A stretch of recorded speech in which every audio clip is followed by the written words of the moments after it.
This is the Team Objection podcast for July 11th, 2019, episode 398, episode 400 on the horizon, 2 weeks out. We're going to have to figure out exactly how many hoops to jump through to make sure everyone's here for it, but by God, it's raring to go already. In fact, if it comes to it, we'll just record it early because I have all the stuff prepared for it. We'll figure out something. We're all going to be here because Michelle's in Alaska, so understandably, a little tough to join from Alaska. Because there's like no sun there or something. I'm not sure.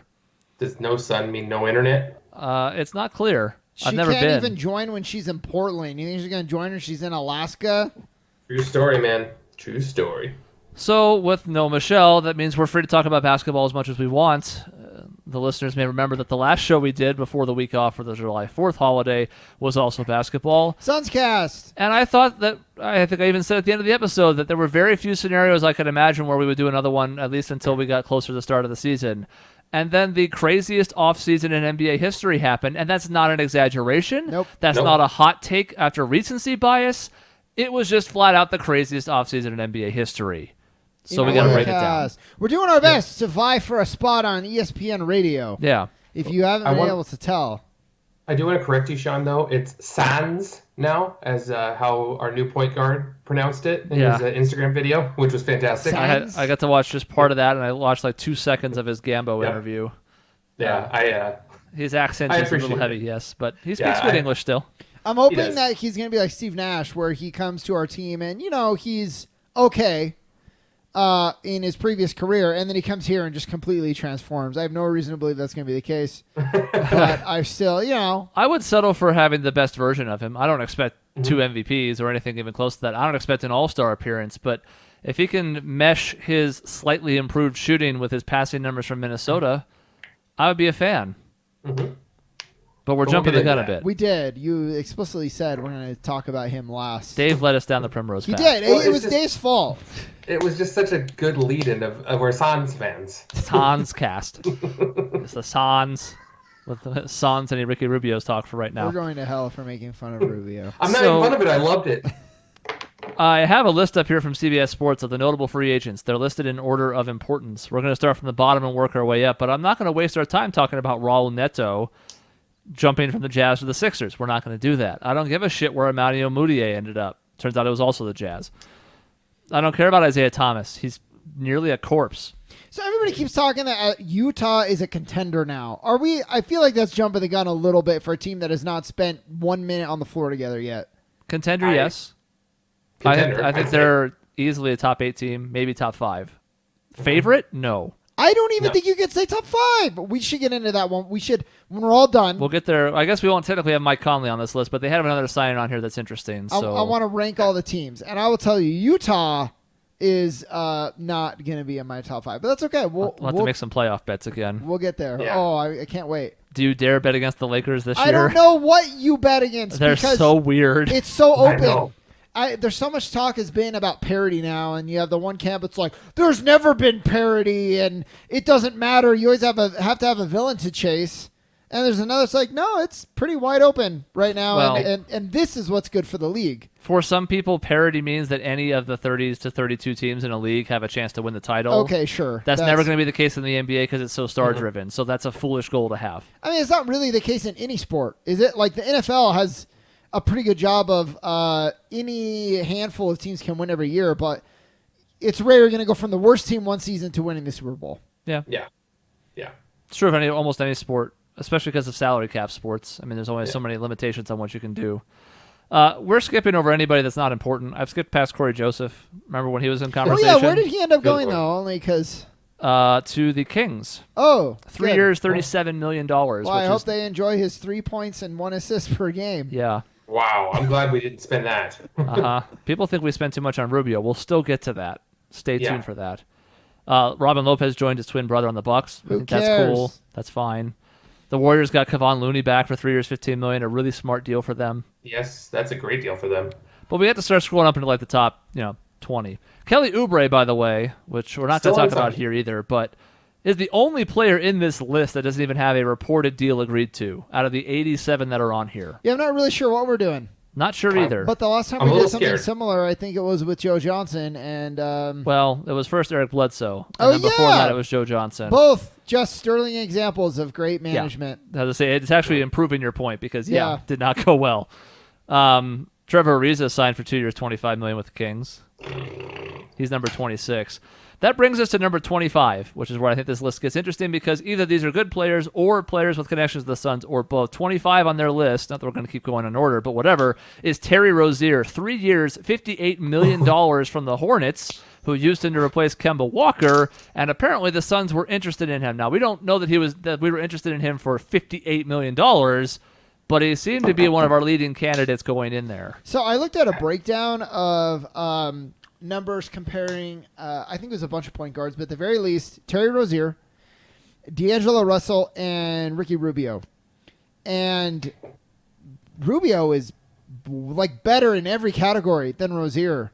And and he's surprisingly similar to Russell, obviously lacking in the points per game, but it's not that glaring of a difference. More assists.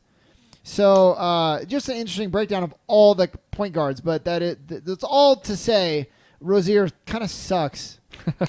Rozier can't shoot straight, which is usually something that, a lot of people say about Rubio doesn't have a good shot, but Rubio makes up for it with defense, passing, kind of court awareness.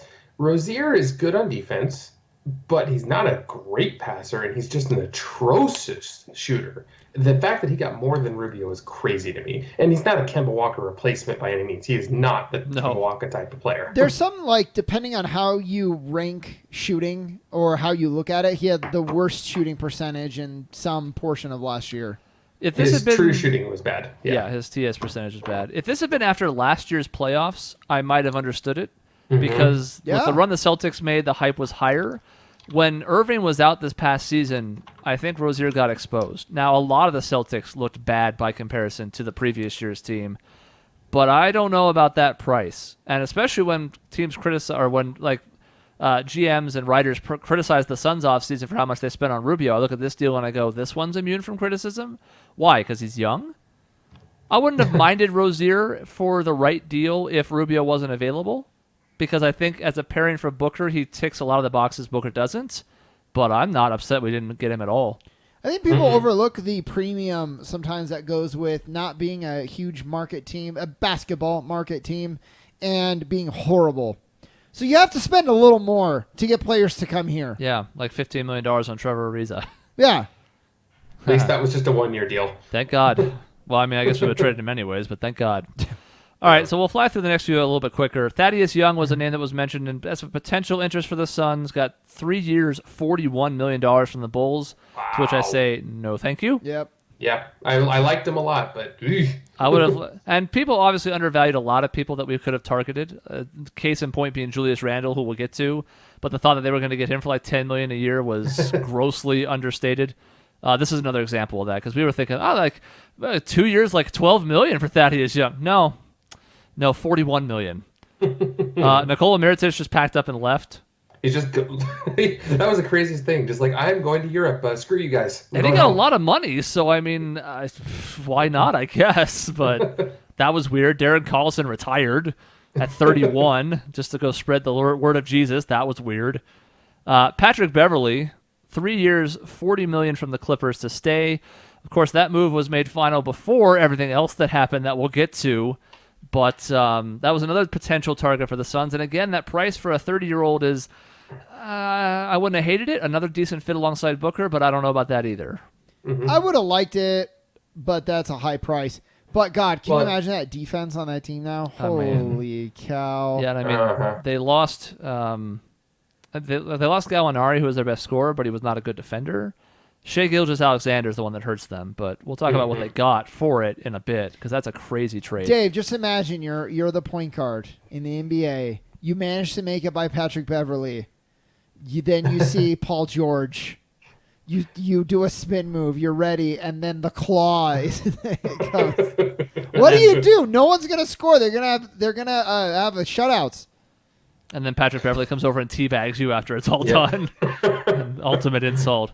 Now, number 21 on this list is Marcus Morris. And I didn't think I would waste any breath on Marcus Morris until today's news broke. Yep. Mm-hmm. That's the key. Welcome to Marcus Morris, Spurs. Uh-huh.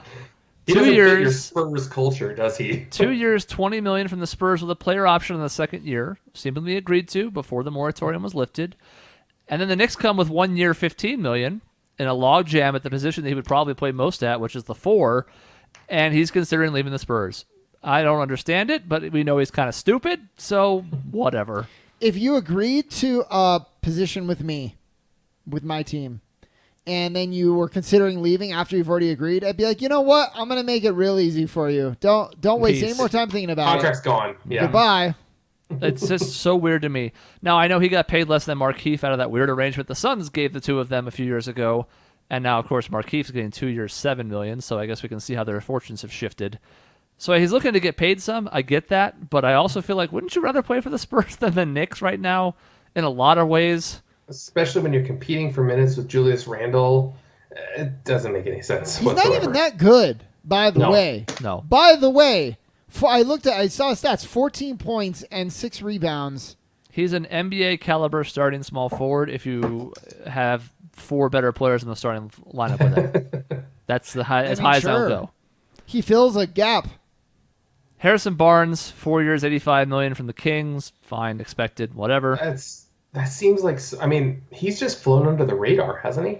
Like, he's good, but I just don't feel like he's that good. Well, I don't think I think that's exactly right. He's flown over the radar. Like, he's making more money than he deserves.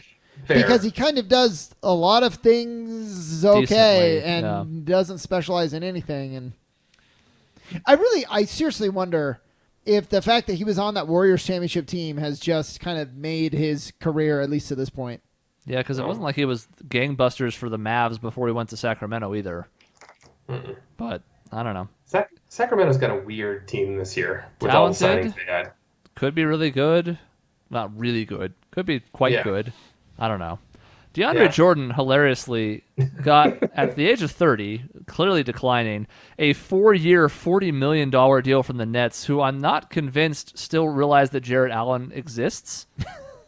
Because he's better than DeAndre Jordan right now already, and he's like 21.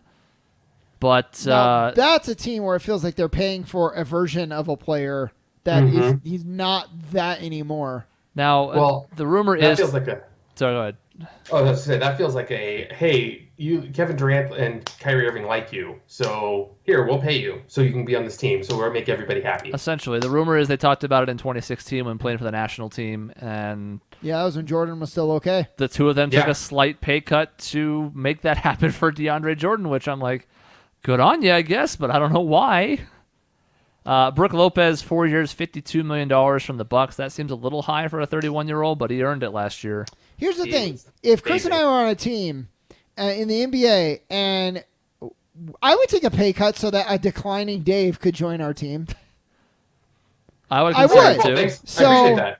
Not like a huge cut, but... Especially like guys like Kyrie and Durant who make so much more outside of the game than they will in their contracts anyways. They can certainly afford to.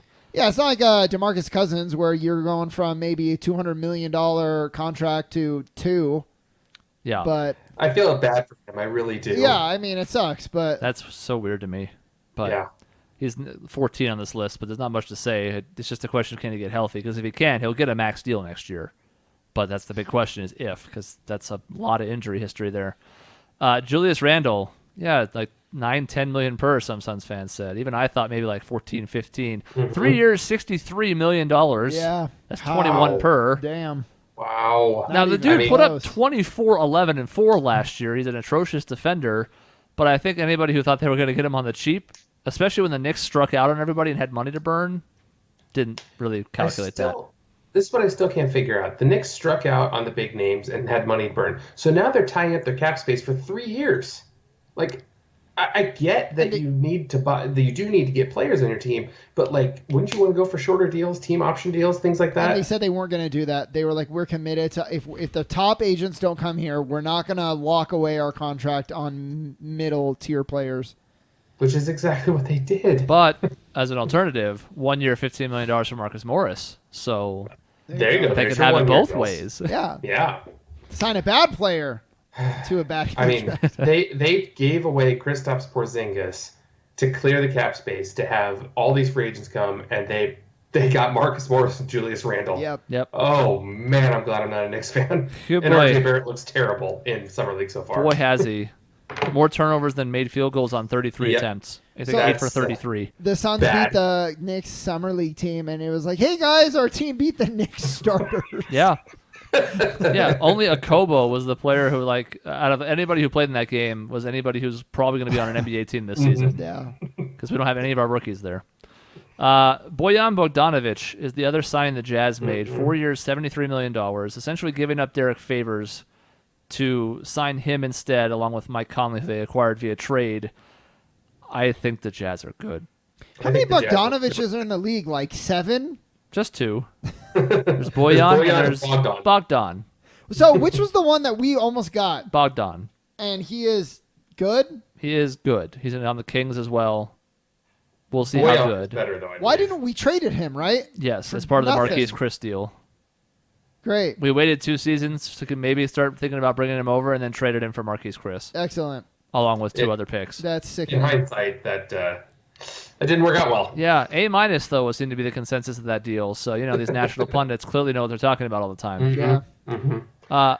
But no, the Jazz, I think that's a sneaky good deal for them because that gets more shooting at the 4, which Derek Favors had none of. They've got Rudy Gobert protecting the rim. I think the Jazz are a top 4 team this year. I don't know if they're going to be a finals contender, but I don't know how much separation there is in the West between 1 and 6. I think no one's going to want to play them.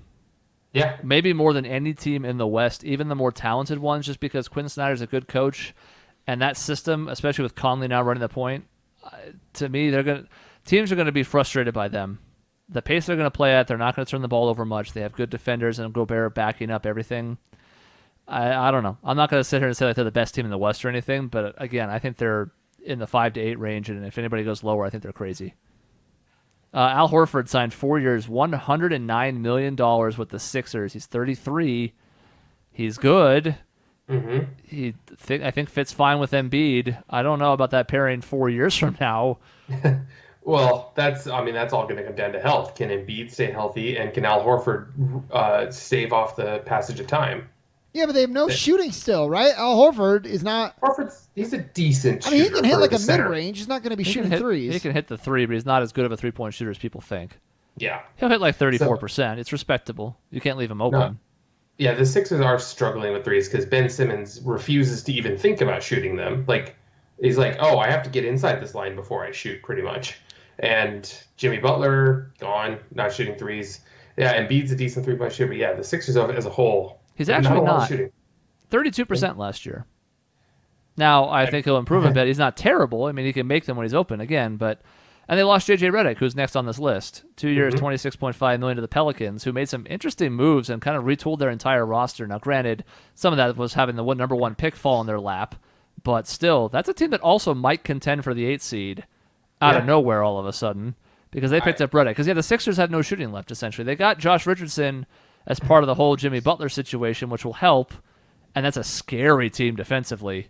Mm-hmm. That is a huge, lengthy, good defensive team. But can they score in the playoffs? We'll see. Speaking of the Pelicans overall, as far as a bad situation where you got a superstar that wants out, what a great move. Like, all their moves, I think they did about as good as they could have. Yeah. Granted, having the number 1 pick fall into your lap helps the situation immensely. But my God, what they did fantastic. I mean, what else was he going to get from the Lakers?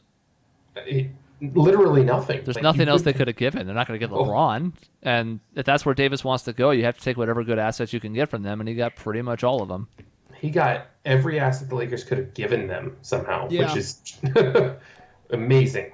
Now it's time to talk Suns point guards because the next 2 people on this list are Malcolm Brogdon and D'Angelo Russell. Brogdon, 4 years, $85 million from the Pacers, along with a 1st and 2 second-round picks to acquire him in a sign-and-trade. And D'Angelo Russell, 4 years, $117 million as part of a sign-and-trade with Kevin Durant, going to the Nets, who we'll get to later. So both of those were heavy targets from the Suns. We talked about them at length in the last episode of this. Given what they both got, are you upset with not getting them compared to Rubio? Well, here's the thing. D'Angelo Russell, I don't think we ever had a shot at, really, because the Nets had his rights and then signed and traded him, and there wasn't much I don't think we could have done about that. I mean, that's fair. Yeah. But at the end of the day, if you're just asking me, would I have still liked him on the team instead of Rubio, I would say probably yes, even for that money. And maybe this is saving me from myself because I see D'Angelo Russell as like potential superstar, right? And Rubio is never gonna get there, and maybe Russell's never gonna get there, but he has a shot. Mm-hmm. And it was the chance to do something really dynamic and potentially big. Yeah, and we didn't do it, and that's okay.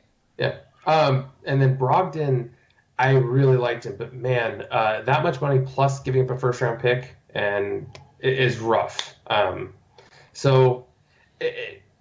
Honestly, I think I'm kind of happy with the way it played out overall. I would have liked Russell the most, but the way this played out, I think I'm happy. Rubio was my 2. I think I said it here. I hope I did. Like, I like him a lot. He was my number 1, which I kind of mentioned the day we saw the signing because I wasn't expecting it, but all of a sudden the Pacers had a shot at Brogdon, and that opened the door for them to cut ties with Rubio, and we picked him up. I will say I would have probably preferred both Russell and Brogdon, all things being equaled, but the reason I had Rubio first was because it didn't come with any strings, either having to wait on RFA proceedings or attach other assets to getting them on a sign and trade. Yep. It did work out that way. The price of Brogdon, 4 years, $85 million, I think is a good deal for the Pacers. The question is, was it worth the extra picks as well?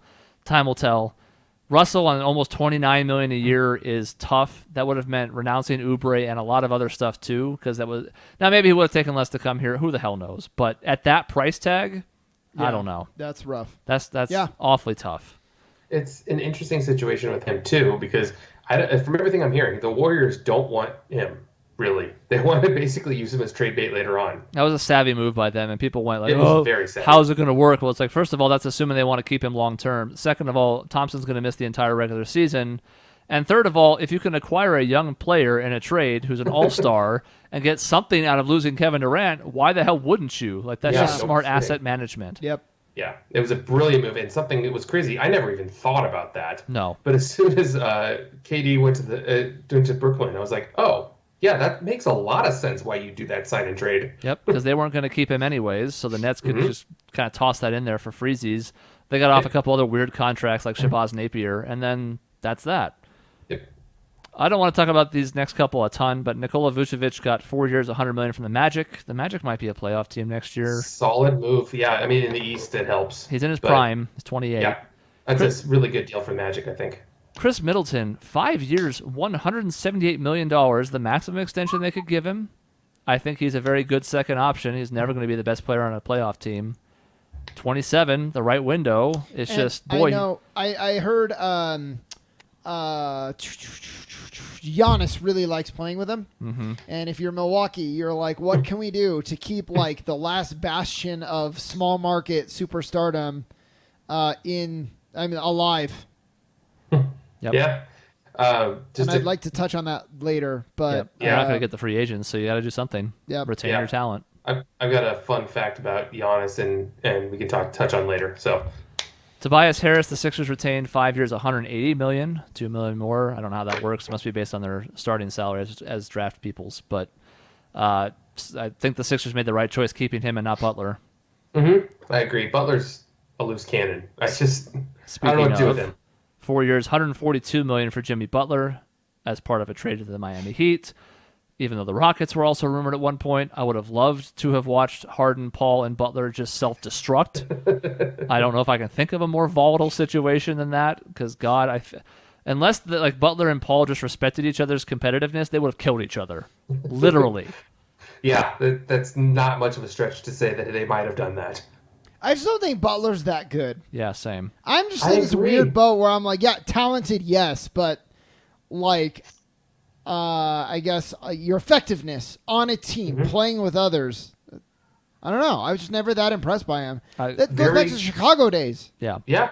I think he's excellent. He's really good defensively, but when you watch that Sixers-Raptors series, he wasn't one that was standing out at all. Like, to me, he wasn't one that was jumping out as like, I'm the best player on my team, or even second best. He's a very solid two-way player, and I think he's top 15, no question, but like, I don't see how you can be successful with him as your best player. Mm-hmm. And the Heat may find out if they trade for Russell Westbrook. We'll get to that one in a bit. Kristaps Porzingis is mentioned re-signed with the Mavs, 5 years, $158 million. If he's healthy, that's a great deal for the Mavs, especially because he's 23, so he fits right alongside Luka Doncic. That's just perfect for them. Klay Thompson, 5 years, $190 million. They said they weren't going to fuck around with him, and sure enough, they didn't. The minute free agency opened, here's the max deal. We don't even care about this. Here you are. No-brainer for them. Good for Klay. Mm-hmm. The top four are interesting. This is where all the craziness happened. Kemba Walker is here as at number 4. 4 years, $141 million in a sign-and-trade deal with the Celtics now, replacing Kyrie, who we'll get to next. Kemba Walker reportedly not even offered close to the max by the Hornets. Yeah. And you can argue that maybe he doesn't deserve that because he's topped out and they can't be much better with him, so they didn't have much of a choice. But I just don't understand why they didn't trade him then. Well, apparently there's some kind of like small market share going on, and if you pay, if you're over a certain cap, it might be luxury tax. I don't know. You no longer get to partake in the share, and people are like, even still, you would gotta think Michael Jordan sees the value of having like a competitive team, but I guess he just wanted that share. I don't know. It baffled everyone. It makes no sense why you wouldn't at least even offer it. If you put it on the table and he turns it down, well, you did what you could. But basically what you're saying to your fans is like, yeah, I just really didn't want to spend the money. And if we suck forever, we're going to suck forever. Yeah. Because they've got no real future right now. I mean, Batum is coming off the books hopefully soon. Like, maybe in a couple years they might have some cap space, but who's going to go to Charlotte? Their draft history is terrible, except for Walker. I mean... Yeah, it's gross. I mean, the best player on that team right now might be Malik Monk. I want to let that sentence just percolate a little bit, just waft it in. Well, and you mentioned their fans. It's like, what fans? And I don't blame them. I mean, you know, he wants the small market share or whatever. He better be careful. If there is a team, I would think that is at risk of dissolving. Like, I would think it'd be Charlotte. I would think so. I have a hard time imagining the league doing it just because that already happened, 15 years ago? But I think you're right. When you look at that roster top to bottom, especially now that the Kings have pulled themselves out of the abyss, they were the most in danger 3 years ago. Now it has to be Charlotte. Yeah.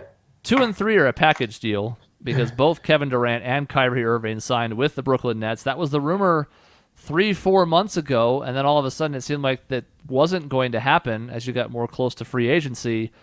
And then abruptly, all of a sudden, it absolutely did. 4 years, $141 million for Kyrie. 4 years, $164 million for Durant, who may not play a game next season. I don't like it.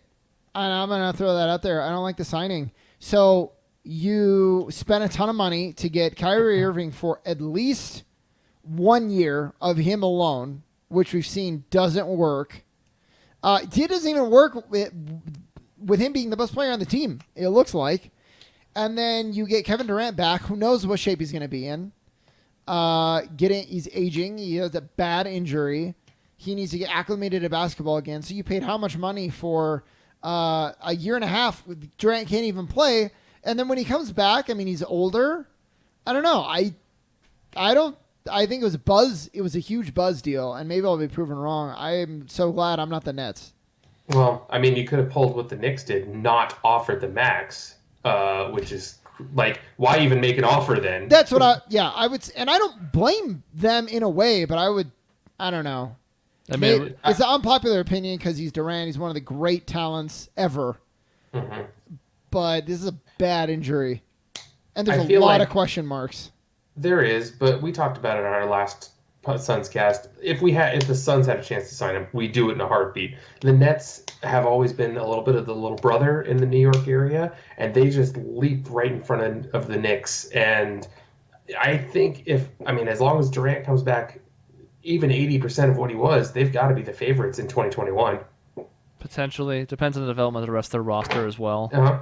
But they've got pieces. Karis LeVert, Jared Allen, Spencer Dinwiddie. I mean, they've got some good pieces around those two superstars. My question is just how well is the fit? And we really won't have a chance to see until probably 2021 at this rate. Mm-hmm. You can definitely see it working, but there are also some issues with both that you can be concerned about. I thought the interesting take was if you really had to choose, forgetting the rest of the rosters or cap situations, just straight up, Brooklyn or New York. And I don't mean market, I just mean Brooklyn got Durant and Irving, and New York didn't.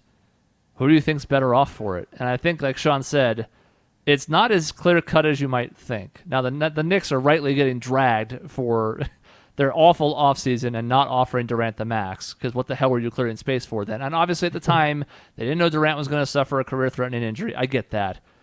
But it is not, I think, just clear-cut, slam dunk, Brooklyn won the offseason, especially in light of what happened at the end of the free agency period, which is our final one here. Clippers won the offseason. Kawhi Leonard is number one, rightfully so, especially with Durant's injury, but also Leonard's defense. 4 years, $142 million, which is just the max. That's fine. Nothing outlandish there.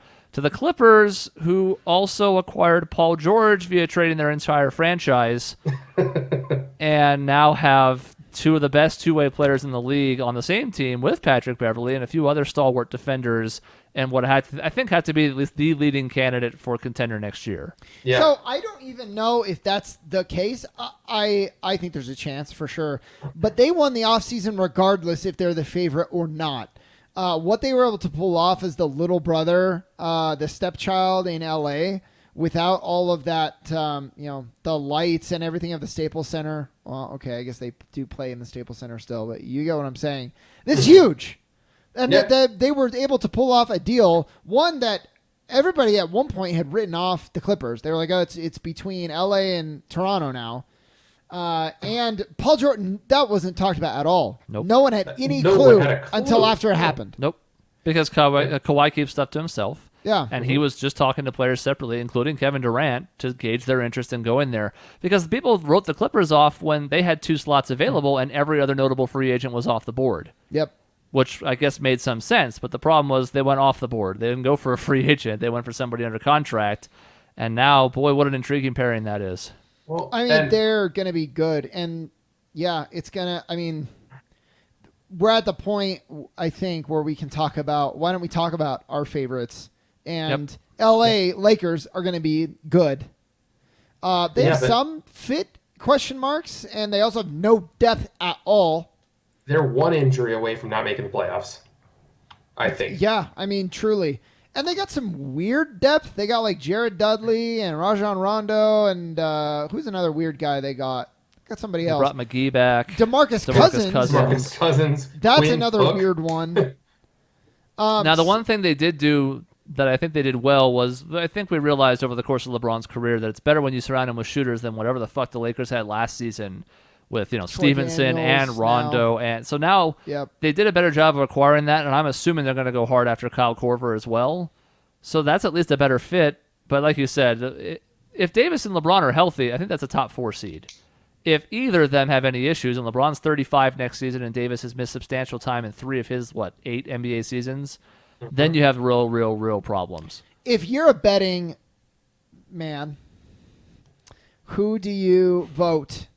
Who would you bet on this year to win the championship? What we know today, because we know even by the time this airs, it could be different. But I would have to say, I mean, my finals matchup I'd probably pick at this very moment would probably be the Clippers versus Milwaukee.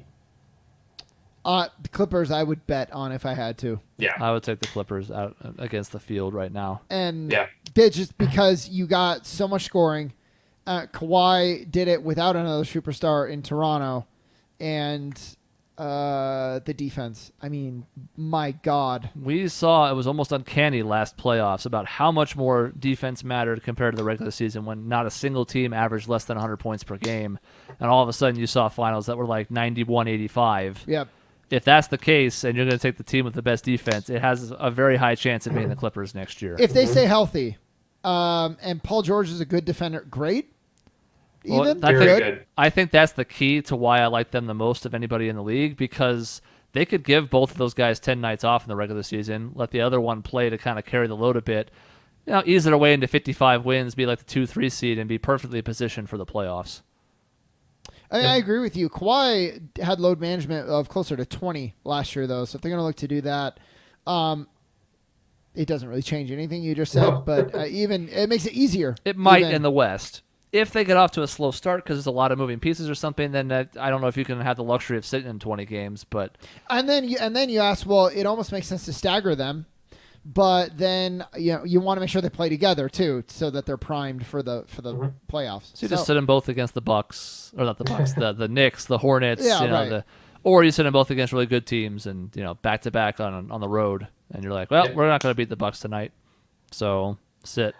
The Paul George trade was crazy to me just for the amount of draft picks that were given up, and a lot of people have this idea of like, oh well, they're going to be really good, so draft picks don't matter. 2026 is how far out that goes. Yep.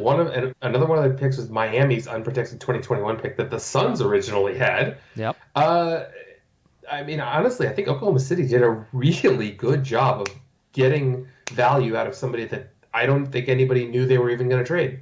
But he was sort of up against it. He kind of had to. Yeah. Because once they decided that they wanted to play together and Paul George asked for the trade, he effectively had, I don't want to say no leverage, but kind of none. And he manufactured some sort of by playing Toronto and the Lakers against each other a little bit, and all of a sudden wound up with 5 first-round picks. And Shai Gilgeous-Alexander, too. And Gallinari, who's, not like a huge point of the trade or anything, but a serviceable NBA player. Had a good year last year. It makes me worried that this offseason we saw more than any, in a while, the big markets won and the small markets lost. And, I have concerns about that going forward. This year, I think it's super exciting. I can't wait to see this season. But, as a precedent, it makes me concerned. Well, this year what I saw is that outside of New York and Charlotte, everybody got better, it seems.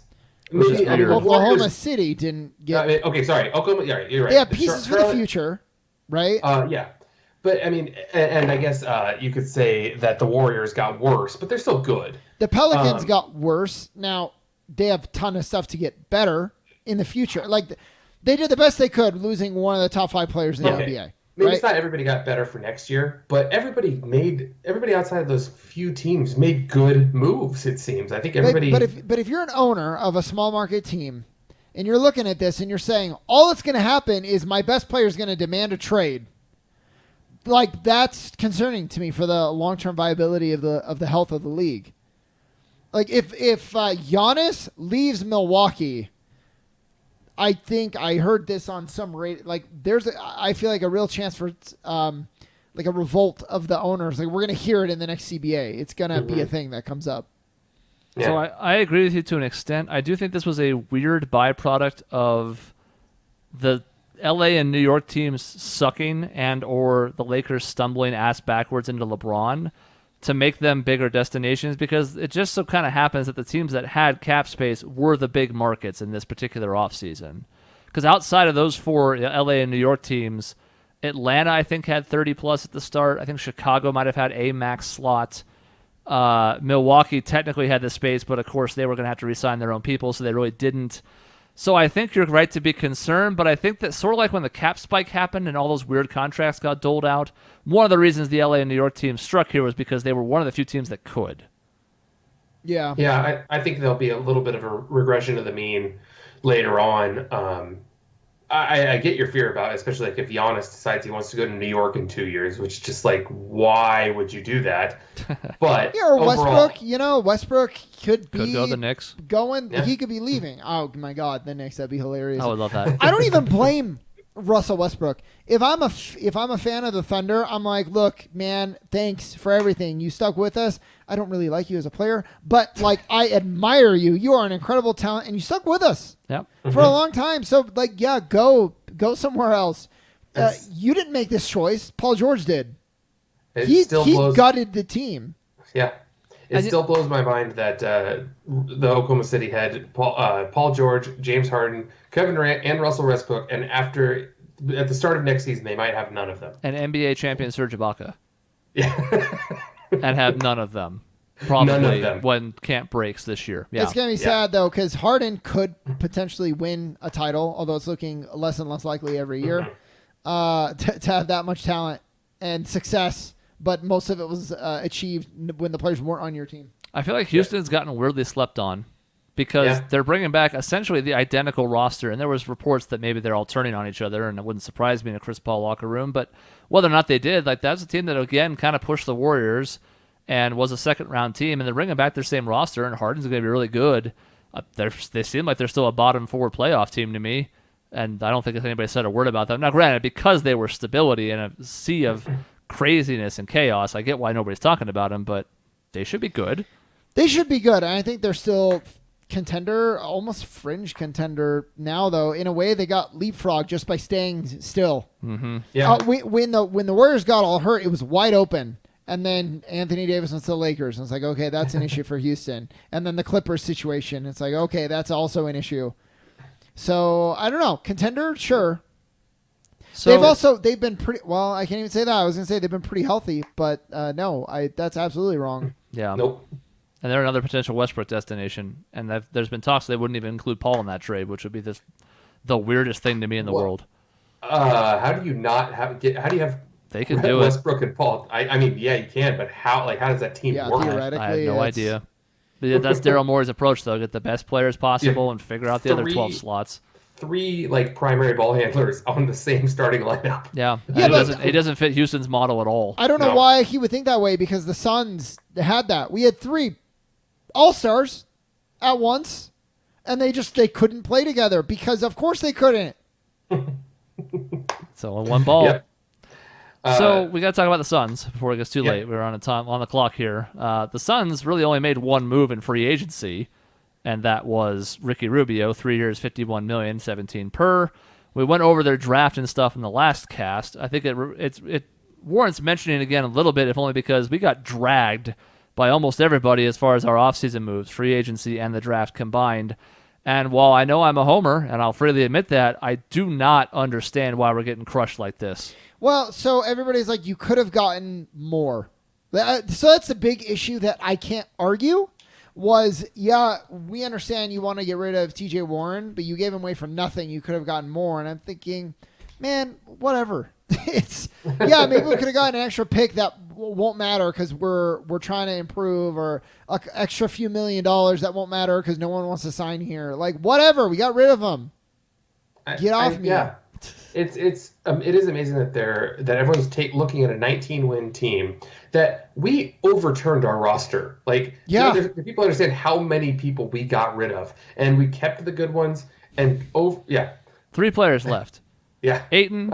Oh, I flipped off the camera. Ayton, Booker, Bridges. That's it. Yeah, and Okobo, who I don't think will make the team. Yeah. I think he's going to get jettisoned after Summer League. So we kept our 3 most promising players, jettisoned the rest of them, and everyone's giving a 19-win team shit for it. It doesn't make any sense. We had to turn this roster over, and we did that. So let me ask you something. If Booker approaches Harden levels of like a few years ago, not now Harden, I don't want to go that far. I want to give Harden due respect, but like maybe right when Harden was starting to get really good. And then you surround him with a good point guard. Hopefully will be this year an excellent center, a competent power forward, a high energy small forward, right? Oubre, or is he a shooting guard? As long as we get him, He's a small forward. So, it sounds like we're going to get Oubre for this season.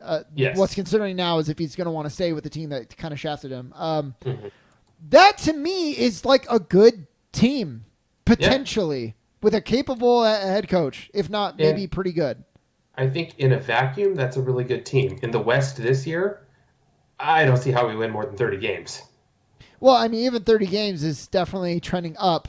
It's a step up, yes. But yeah, I mean, I get the disappointment. It's going to be another year missing the playoffs. How long is Booker going to spend being like, I'm a pretty good talent, you guys, and we haven't been close to making the playoffs since I've been here. But we can run it down. This is kind of what we wanted to do anyways, and then we can slot the Suns in there. We're talking about contenders, not contenders. LA Lakers are going to be good, right? As long as they're healthy. I don't know that they're going to get the best record in the West. No. No. Also, I don't know if the Clippers are going to get the best record in the West, even though they're our favorites to win the title. I think Utah will get the best record in the West. If not Utah, Denver. Those are teams that are regular season ready. Right. That's Denver. That's a good point. No, do I think they're the leading candidates to win the West? No, but in the regular season, because of the rest that the LA teams are going to have to do, I think they're the favorites to be top 2. Man, I hope Denver wins the championship. Okay, so Denver, Utah is going to be good. So they have Conley, Gobert, what was a couple other ones? Donovan Mitchell, Joe Ingles, Bojan Bogdanovic. Okay, Still have a pretty solid bench core overall. If Dante Exum ever wakes up, that'd be really nice for them. So there's like some parallels, right, between Utah and us.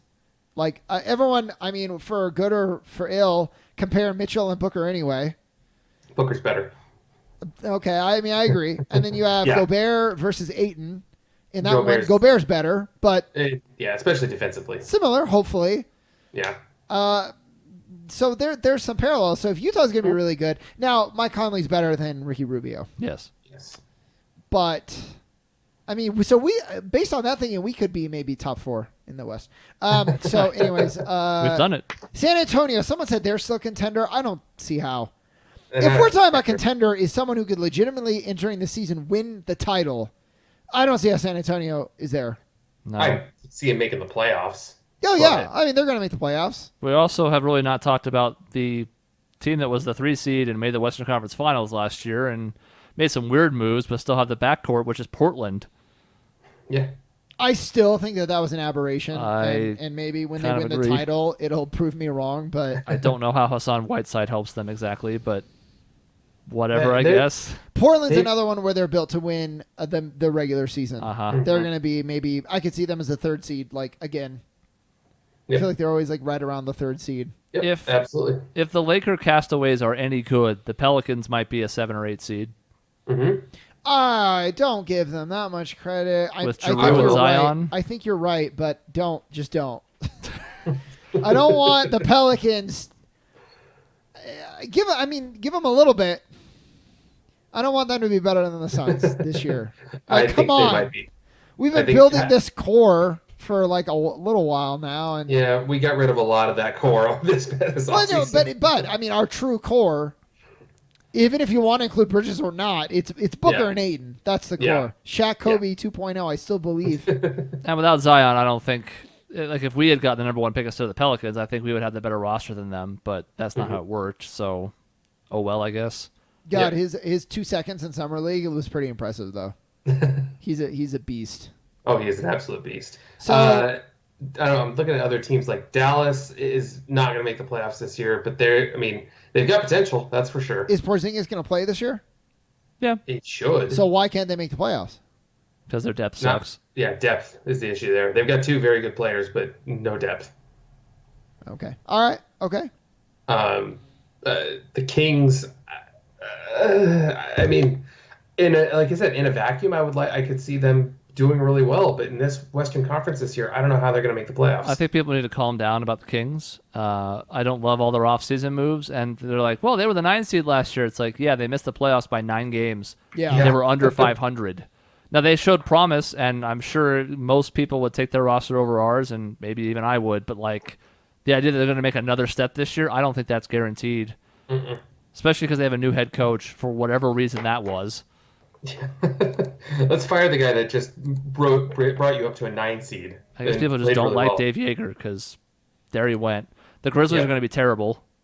There's one team we're better than. Yay!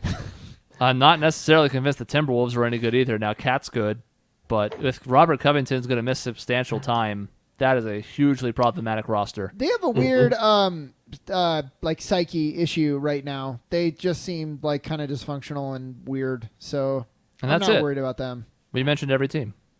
In the West. We're better than Minnesota and the Grizzlies. I mean, that's a step up. I mean, might be better than a couple other teams like the Mavs. Maybe. We'd have to improve. Like, we were 14 games worse than any team in the West last year. Yeah, I know. So, like... Who was the 8th seed last year? Clippers. Lost a tiebreaker with the Spurs. That's why they... 7th seed was San Antonio. Yeah. 6th seed was... Thunder.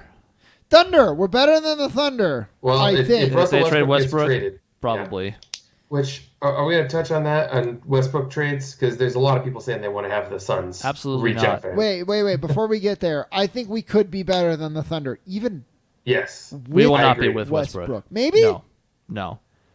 They don't have anybody. He's anymore. a perfect regular season player by sheer force of will with his 30-10-10 games on 7 of 29 shooting. He wins them 40 games minimum, and we're not winning 40 games this year. We could win 40 games. We're not winning. That would be a 21 game improvement. I think I would put us at even in my homer range of our max wins. I would put right around 40, 41, 42. I would be thrilled to win 35.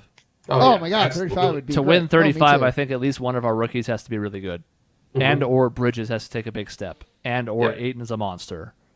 One of those three, if not multiple, would have to happen. Now, if they trade Westbrook, I think we're better than the Thunder. What is it going to be? Steven Adams, and it's not even Jeremy Grant anymore. He's gone too. Yep, exactly. Who's left? Alex Abrinas. So we're better than them. We could be better than the Kings. We could be better than the Pelicans. So we could maybe be like a 10 seed. Well, I think we could sneak into the 8th seed. I don't see that. Only if Ricky Rubio is back to Minnesota ways, and all three of the things I just said all happen. I also wonder if, and it's hard because they play the East, but with everybody in the West being so good, I'm hoping it's not going to require as many wins to get to certain thresholds this year. Well, you saw that last year, even where the spread between 1 and 8 was only like 9 games. Yeah, it was a really densely packed Western Conference. So I want them to just kill each other, and then be like, "Oh, they're just the Suns," and the Suns come in, get an easy win, and the Clippers shrug their shoulders because they're like, "Yeah, well, we're going to win the title." The 8 playoff teams were separated by 9 games. The 6 first non-playoff teams were separated by 6 games, and then we were garbage. We were far behind. Lots of grouping. Yeah, then there was us. Yeah, we were terrible. Real quick, then, if you have time, Shaun, Westbrook to the Suns. First of all, fucking no. Now, I do want to run one thing by you. One thing that was on an ESPN article, which is saying the Suns would get Westbrook, the Thunder would get Tyler Johnson, Kelly Oubre Jr., Aaron Baines, and 1 lottery protected draft pick. That would convey into 2 second-round picks. Yes. You know what, you guys? Year. I don't know. Who did they say? Tyler Johnson, Baines, and Oubre. I mean, Oubre hurts, but I mean, what do we hope as a ceiling that Oubre could possibly be? It's like a Westbrook type kind of high energy finisher. I honestly feel like that is not a lot to give up to get somebody of Westbrook's caliber. It's not. I definitely have Chris's concerns. Here's what I would counter with. Is that a team that is continuing to build this core that could one day maybe contend? Absolutely not. Does it get us into the freaking playoffs? It just would. 1 year. And if it does, would. then you know what? I might just do it to get out of this drought. So here's the thing. I like 2020 and 1920 season, the 2021 season. I don't like the 22-23 season. Like when you get down to the end of Westbrook's contract, and what the hell do you do with Rubio if that trade scenario? And this is the problem too. There's a lot of other stuff there. You just sprung this on me, so I'm just thinking. I don't know if the locker room fit's going to be good. I wouldn't want to risk pushing Booker out for Westbrook. I would much rather have Booker than Westbrook. Like every other star that's played with Westbrook. Yeah. Including Paul George now. The money is that's a huge... $47 million when he's going to be 33 and probably shooting 38% from the field. Yeah. And losing athleticism. And that's why I'm not God. But we be in the playoffs, and it's so tempting. So it's not as easy in the playoffs, as saying no. sells out America West Arena. That's, no, it's fine. You can call it that. Again, for like the first time. When was the last time we had a sellout? The Lakers game, probably. I'm sure we've sold out a few games each of the last few seasons for the marquee opponents. The Warrior crowds are always big. Though. Yeah, I guess that's true. But we used to have a sellout streak, and clearly that's never been the case in the last decade. Yeah. I want nothing to do with that. Because you're right, it's not a lot to give up.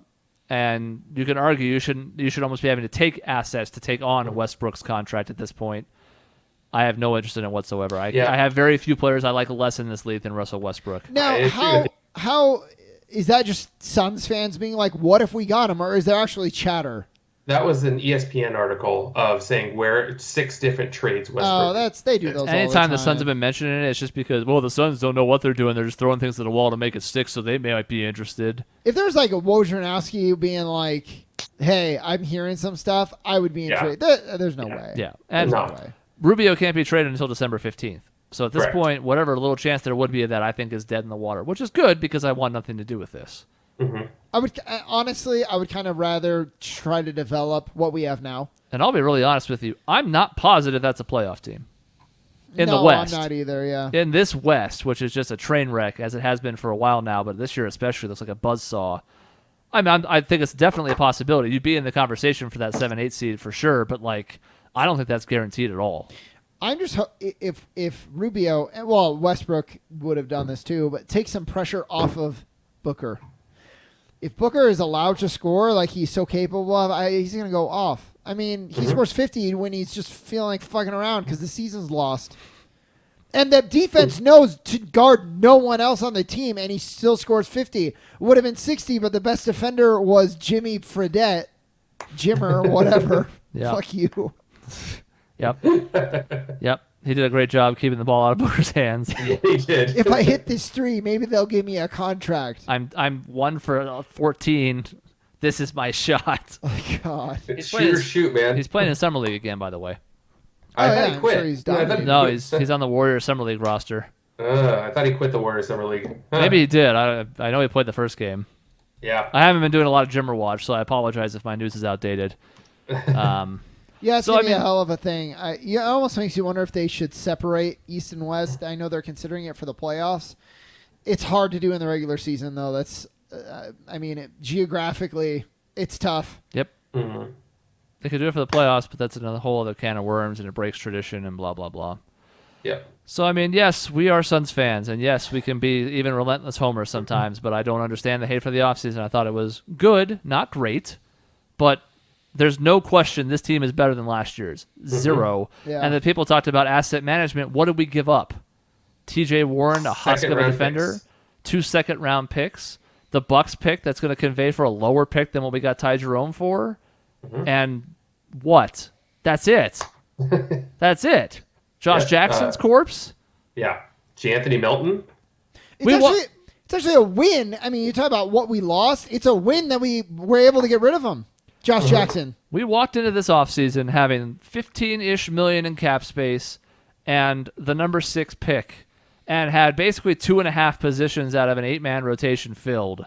And we came out of it with what looks like you can go 10 deep pretty easily. Now, how good that team is, again, who the hell knows? Maybe we win 30 games, but at least it'll be watchable fucking basketball. Yep. I still think we're going to hit 40. I think it's a deep bench. If our rookies convey, it's a deep bench. And we're not going to go anywhere in the playoffs. We might even get swept. Probably would get swept. But to me, that's a team that seems like it could win in the regular season.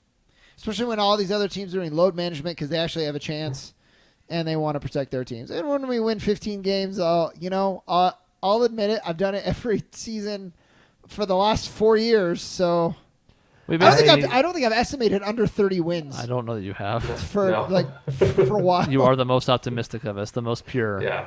I'm looking forward to not getting blown out by 30 in the first half. And that's a good stepping start, right? We basically had 0 players after trading Ariza, but before Oubre and Johnson. We had 0 players on the roster who were between ages 23 and 38.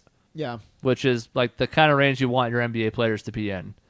And now all of them are. Part of that's because Booker got a year older and whatever, but to me it's such clear night and day it's not even worth talking about. And I like this direction James Jones talking about. I'm verdict's out on him, but I liked he was talking about we brought in high class, high character guys, NBA older, ready, NBA ready, high IQ. Yeah, and it's that players like you, kind of.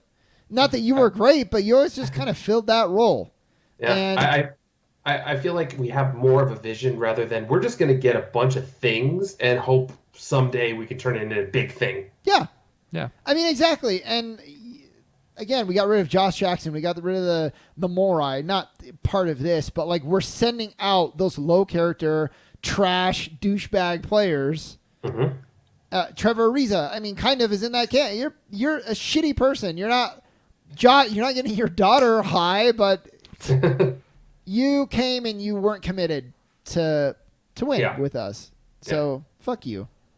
So I'm at least optimistic about the season, not because of my expectations, just because I think it'll be fun to watch the Suns again. And that would be enough of a victory right now. Obviously, I'd like to improve that in future seasons, but in theory, with Tyler Johnson's contract still on the books, it coming off next season means there are routes to get a max player. There's nobody in free agency. It's real bad. Draymond. But there's some options going forward now. If this is a 30 to 35 win team this year, maybe you can get another like restricted free agent. Just like this offseason, we saw a bunch of them wanted to change teams.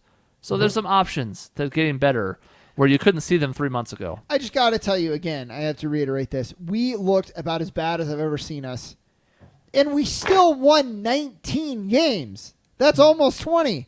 And the roster got 30. Undeniably better. So I almost don't see how we don't get 10, 15 games better. That was awful. And we still won 19.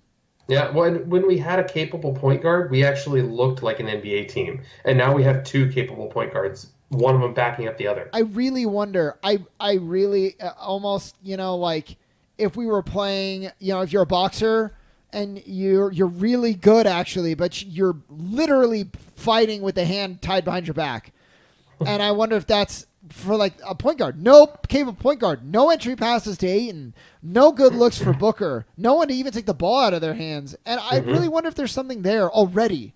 And it's just when you don't have a point guard, you so can't tap into it. That's what I have to hope for. I can't quote this exactly, but I saw a stat that was something like Ricky Rubio's assisted three-point percentage was the highest in the league. Like, players shooting threes off of Ricky Rubio passes shot like 41% from three last season, something like that. Which is a weird stat, but it also makes sense. Rubio's good at getting the ball to people in their positions where they like it. It's the best pass we've had in this team since Nash. Sorry, Kendall Marshall. So just that possibility and just the idea of him throwing lobs to Ayton intrigues me. I'm intrigued. Yeah, and again, I don't know if you can win long term with Rubio unless he learns how to shoot, because especially in the playoffs, the defense are going to cater to him. They're going to sink off of him. They're going to force him to shoot. In the regular season, those guys don't care that much. Yeah. So he's going to be able to do a little more. He's gotten better. He's still not good, but he has gotten better the last few seasons. And it's weird to me that he doesn't shoot a little better than he does, considering he's an 85% free throw shooter. Yeah. And usually the garbage shooters like Alonzo Ball also suck at the line. He also weirdly can't make layups. And I'm wondering, that seems like a thing that could be easily fixed, without a whole lot of work. You're doing all the work to get to the rim. You just got to make it. Yeah, that's always the problem, though, isn't it? I mean, I guess, but I'm not in the NBA. True. So that's our free agency Suns cast. I tell you what, we're making a hard push for ESPN Radio. I think the quality has been... Or at least Barstool Sports. Oh, no. Oh, no. Chris, we got to, after we've been here before, and then you go and say Barstool Sports, and ESPN's like they hung up the phone. I want to vomit all over myself for even mentioning their name. Bleacher Report, maybe? I would settle for... That's better than Barstool Sports. What about The Athletic? Well, that's classy. That's like monocle. We are. But if they're trying to I think we need a monocle or something to be on the Athletic. I think, like Suns fans who, for some reason, think that we were going to go from a 19-win team to a title contender this offseason somehow, I think we should settle for going from nothing to a decent spot with our eyes still on ESPN the next season, We can't just make the big jump. We won't be ready. It'll get to our heads. It'll be a disaster. Oh, yeah, I mean, that's true. One of us will definitely kill someone else. I just want to take callers. I've always wanted to do that. I have kept the At the Buzzer phone number alive. I would love to hang up on a caller. That's really my goal. I think I did. Maybe You're I done. Gave it up. You're done. Yeah. Sorry, your hot takes are garbage. Yeah. Hang up. All right, that's the end of the episode. Just as one last reminder, episode 400 is in 2 weeks. Come join us. It's a celebration. Everyone's invited. I'm going to put the three of them to the torture chamber. It'll be fun. Can't wait. I haven't told them what it's about. I'm so excited. It's going to be pretty great. So, yeah, in between shows, you can find us at our website, objectionnetwork.com, on social media at Team Objection on Facebook and Twitter, on youtube.com/Objection Network for new videos 7 days a week. And finally, send emails to the show to objectionnetwork@gmail.com. See you next time.